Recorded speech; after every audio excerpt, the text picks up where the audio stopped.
Halo teman-teman, Assalamualaikum warahmatullahi wabarakatuh ya. Kembali lagi di channel ini. Di video kali ini saya akan membahas atau memberikan apa yang saya gunakan racikan pupuk pengocoran tanaman daun ya teman-teman ya.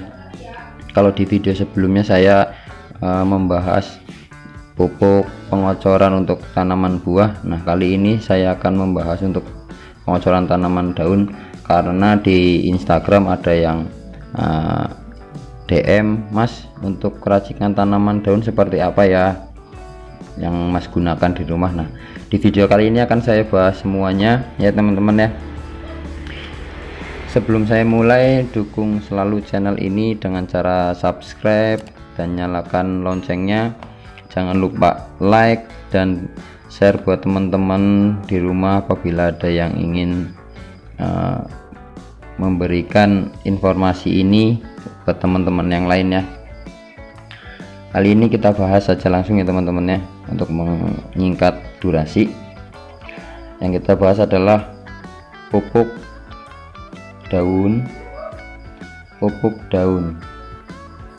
pengocoran ya teman-teman ya, pengocoran.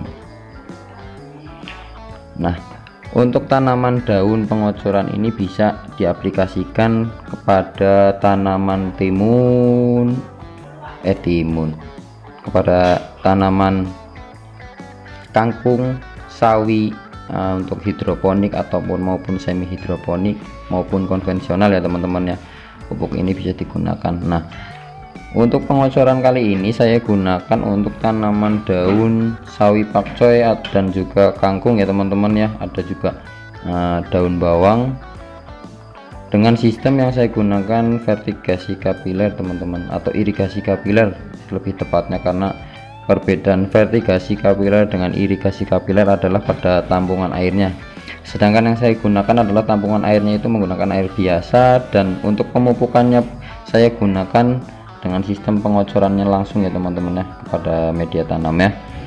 Ya, kita bahas saja langsung pupuk daun. Untuk sistem pengocorannya, pupuk daun yang saya gunakan racikannya adalah yang pertama yaitu NPK teman-teman. Kembali lagi saya tetap menggunakan NPK ya, NPK Mutiara 16 ya teman-teman. Yang kedua saya menggunakan ZA ya teman-teman ya, ZA, pupuk ZA. Kemudian ada juga Gandasil D teman-teman, bukan Gandasil B ya, harus perlu dicermati perbedaan Gandasil D dengan Gandasil B ya teman-teman ya. Kemudian saya juga menambahkan yang namanya EM4. Nah, fungsi dari EM4 ini nanti teman-teman bisa kita bahas ya dari awal sampai akhir. Nah ya teman-teman, untuk pemupukan daun ini pengaplikasiannya saya seminggu itu 2 kali teman-teman, seminggu 2 kali atau 3 hari sekali ya teman-teman ya. Untuk campurannya yang pertama adalah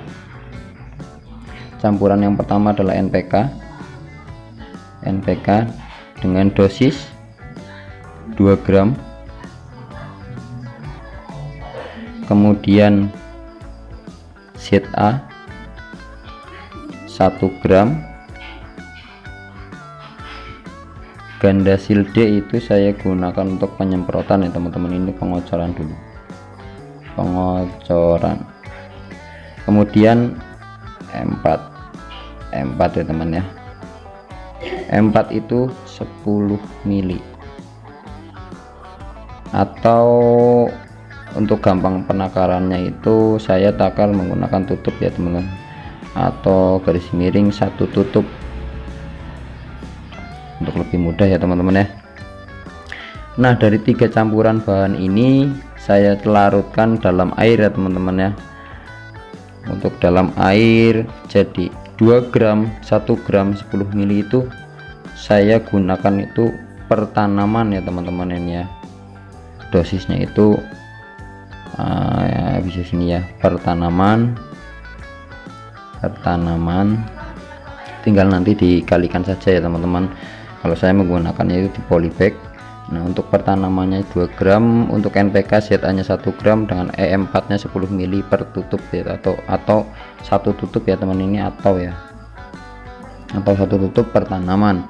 Nah untuk pengaplikasiannya atau penggunaannya, caranya yaitu saya larutkan dalam air. Nah di sini untuk penyiramannya itu kan 1 gelas teman-teman. Nah kalau saya takar kurang lebih itu sekitar untuk gampangnya ini ya, satu per tanaman 21 gram ya teman-teman ya. Untuk air yang digunakan itu takarannya menggunakan aqua glass teman-teman di sini ya. Untuk takarannya itu satu penyiraman itu aqua glass, satu aqua glass itu untuk satu tanaman dengan dosis 2 gram, 1 gram dan 10 mili, dan dilarutkan dalam air ya teman-teman ya. Yang kemudian kita bahas yaitu penyemprotannya teman-teman. Penyemprotan, untuk penyemprotannya itu saya menggunakan Gandasil teman-teman, Gandasil D. Untuk Gandasil D itu saya semprotkan itu dilarutkan 1 gram per liter, 1 gram per liter, dengan pengaplikasiannya itu 1 minggu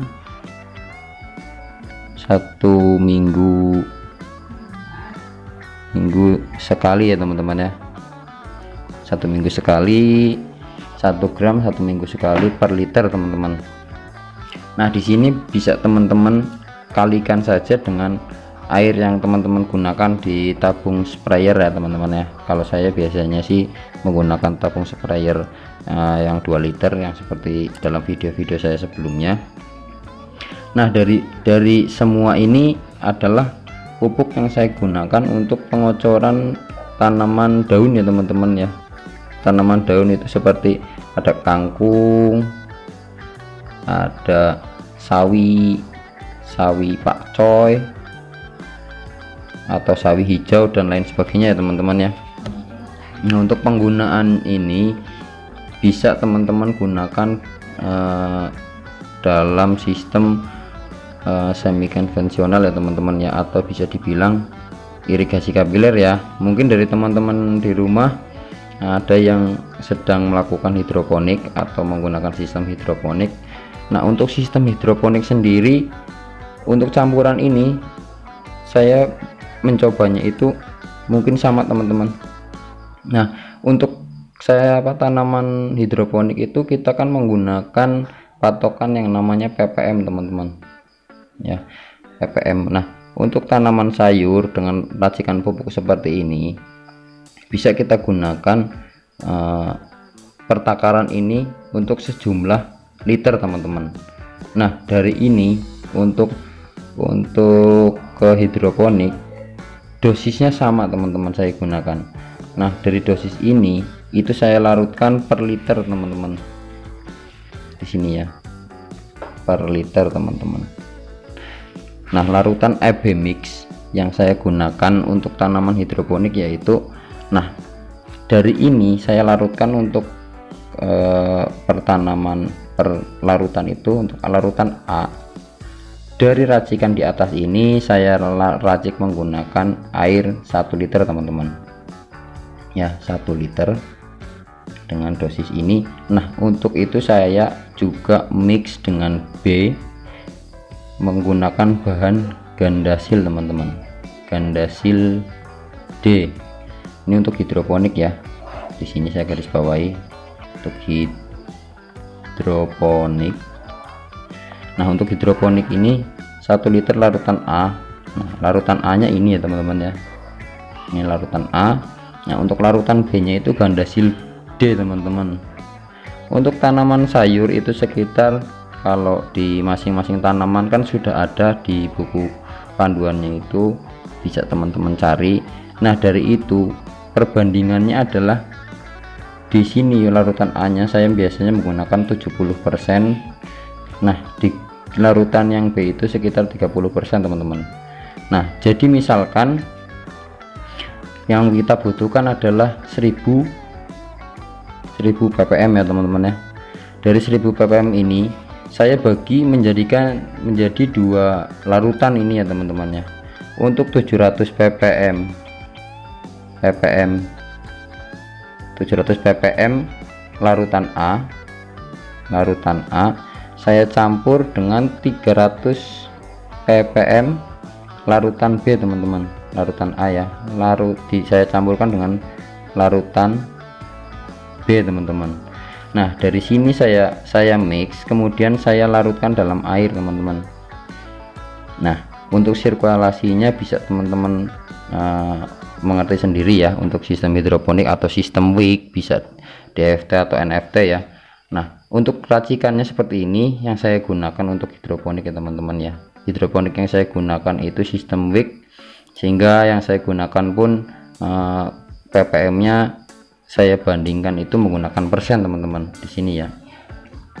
Untuk mencari 100% saya mix jadi 70% dan 30% teman-teman. Nah, untuk Gandasil D, dosis dari Gandasil D itu sebelumnya ya NPK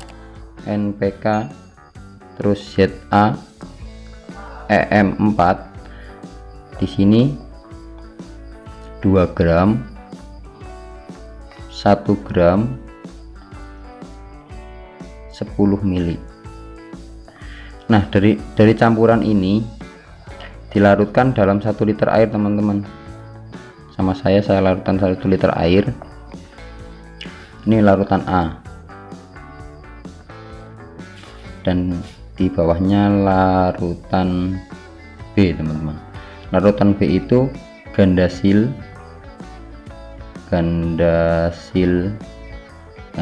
D saya larutkan ke 600 mili teman-teman. 600 mili air atau menggunakan botol air mineral untuk takaran ya teman-teman ya. Nah, dari sini kita mix, yang ini 70%, yang ini 30%. Nah, di sini di mix ya teman-teman ya, larutan A dengan larutan B untuk menghasilkan nutrisi hidroponik buatan sendiri teman-teman. Nah, untuk bagaimana hasilnya teman-teman bisa coba langsung untuk larutan ini ya. Dari segi, kalau menurut saya dari segi bahan dan juga penggunaan di sini kita bisa menekan yang namanya pengeluaran teman-teman ya. Pengeluaran bisa kita kurangi dari pupuk racikan buatan sendiri ini ya teman-teman ya. Sebenarnya saya ingin menunjukkan tanaman yang saya gunakan untuk penyemprotan insektisida pada tanaman daun teman-teman. Nanti di video selanjutnya akan saya beritahu ya, karena di sini saya mau membahas ini dulu. Tanaman itu tanaman alami ya teman-teman, yang mungkin di sekitar teman-teman sudah ada. Nanti akan saya buatkan pembahasannya untuk mengenai tanaman itu. Nah, di sini teman-teman bisa pahami ya. Semoga bisa bermanfaat buat teman-teman di rumah. Dari semua ini bisa teman-teman menjadikan ini referensi. Mungkin beberapa teman-teman yang lain sudah menggunakan racikan-racikan sendiri untuk mungkin menekan pengeluaran penggunaan AB mix ya teman-teman ya. Terima kasih sudah mensupport channel ini, sudah mendukung channel ini, dan juga terima kasih sudah menonton video ini. Semoga bisa bermanfaat buat teman-teman semua. Jangan lupa, sekali lagi jangan lupa dukung selalu channel ini biar saya semakin semangat untuk memberikan video-video yang bisa bermanfaat buat teman-teman semua ya. Terima kasih. Wassalamualaikum warahmatullahi wabarakatuh.